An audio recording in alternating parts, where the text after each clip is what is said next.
ഇജ്ജെന്താടാ ഇവിടെ തന്നെ ഇങ്ങനെ ഇരിക്കണേ? അങ്ങാടിക്കൊന്നും കണ്ടില്ല തന്നെ. എന്താ പ്രശ്നം? ഞാനിവിടെ ആ കുറിയുടെ വിഷയങ്ങൾ എനിക്കറിയണല്ലേ. 4-5 ലക്ഷം ഉറുപ്പ്യ ആൾക്കാർക്ക് കൊടുക്കാം. അത് വിളിച്ചൊരു പൈസയും തരുന്നില്ല. അപ്പം ഞാൻ ആ പ്രതീക്ഷിനെ വീട്ടിൽ പോയി കണ്ടു. എന്താ പറഞ്ഞേ? ഓൻ പറഞ്ഞൊക്കെ വളരെ മോശമായിട്ടാണ്. കിട്ടണ വഴി വെക്കാനൊക്കെ ഇപ്പോൾ എന്നോട് പറഞ്ഞു.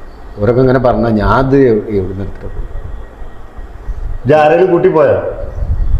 ആരെ കൂട്ടി പോകണം? ഞാൻ ഇനിയിപ്പോൾ അത് ആത്മഹത്യയുള്ള അവസ്ഥയൊക്കെ എൻ്റെ അതൊന്നും വേണ്ട. നമുക്ക് പൈസ അല്ലേ, നമുക്ക് വാങ്ങാം. ഇജ്ജ് പേരും പഠിക്കണ്ട, പൈസ നമുക്ക് വാങ്ങാം. ആയി ഇജ്ജ് ടെൻഷൻ അടിക്കൊന്നും വേണ്ട. പൈസ നമുക്ക് വാങ്ങാറില്ലേ, പിന്നെ എന്ത് ടെൻഷൻ അടിക്കണ്?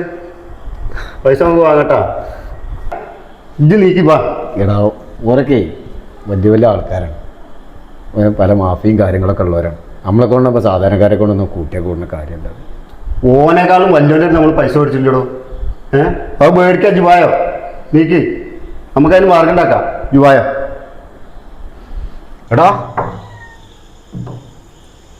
ആ അന്നോടല്ലേ പറഞ്ഞാണ് തരാന്ന്, പിന്നെ എന്താ ഇടക്കിടക്ക് ഇങ്ങനെ ചോദിക്കാനും വരാനുള്ളത്? ഞാനിത് തരും. ഞാനോട് പറഞ്ഞില്ല ഞാൻ കുറച്ച് തിരക്കിലാണെന്ന്, ആളെ ബുദ്ധിമുട്ടിക്കാനായിട്ട്. ഞാൻ അങ്ങനെ എന്റെ സൗകര്യത്തിന് കൊടുക്കാനുള്ള കുറിപ്പൈസ. ഞാൻ ചെക്കനെ കുറെ നേരം ദിവസമായല്ലോ ഇങ്ങനെ ഇടങ്ങറാക്കൽ തുടങ്ങിയിട്ട്. കുറിപ്പൈസ കൊടുത്ത വരെയാക്കി. ഓ ഇപ്പൊ ആളെ കൂട്ടി വന്നിരിക്കാ കുറിപ്പൈസ മേടിക്കാന്? ഞങ്ങൾ നമ്മളുടെ പ്രശ്നത്തിൽ ഇയാളാ ചോദിക്കാൻ വീട്ടിൽ കയറിയിട്ട്? മാറി കൊറേ കാലായി ഓനെ ഞാൻ ഇടങ്ങറാക്കൽ തുടങ്ങിയിട്ട്. 2 ദിവസത്തിനുള്ളിൽ പൈസ ഫുള്ള് കൊടുത്തില്ലല്ലോ. ഞാൻ കൊടുക്കാം,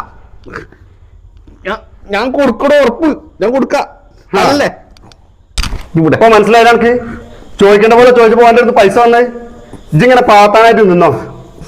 ഓ ഇല്ലാത്ത പൈസ കൊടുത്തോണ്ടിട്ടുണ്ട്. ഇവനെ പോലത്തെ ഉടായ്പമാരുടെ പൈസ ഇട്ടുണ്ടെങ്കിൽ ലേശം കയ്യാങ്കാലും കയ്യൊക്കെ വേണ്ടേരി, ഇല്ലെങ്കിൽ പോയി തുണി അടിക്കാൻ വേണ്ടേരി. അന്നെ പോലത്തെ ആൾക്കാർക്ക് ഒരു വിചാരമുണ്ട്, ഈ പ്രതികരിക്കാൻ ശേഷിയില്ലാത്ത ആൾക്കാരായിട്ട് ഇങ്ങനെ വട്ടം കറക്കിയാലേ അത് വലിയൊരു സംഭവമാണെന്നുള്ളത്. ഇവരൊക്കെ ഉള്ളുരുകി നെഞ്ച് പെടഞ്ഞ് കരയുന്ന കണ്ണീരുണ്ടല്ലോ, അതൊക്കെ ദൈവം കാണുന്ന ഒരു കാലം വരും. അന്ന് അനക്കത് താങ്ങാൻ കഴിയില്ല. ഓർത്തോ? ഇനി ഈ കുറിപ്പൈസയുടെ പേരും പറഞ്ഞിട്ട് ഇവനോട് വരുത്തരുത്. അനക്ക് നന്നാവില്ല. ഞാൻ 2 ദിവസം കൊണ്ട് കൊടുക്കാം.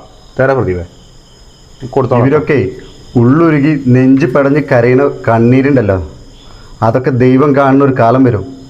അന്ന് അനക്കത് താങ്ങാൻ കഴിയില്ല.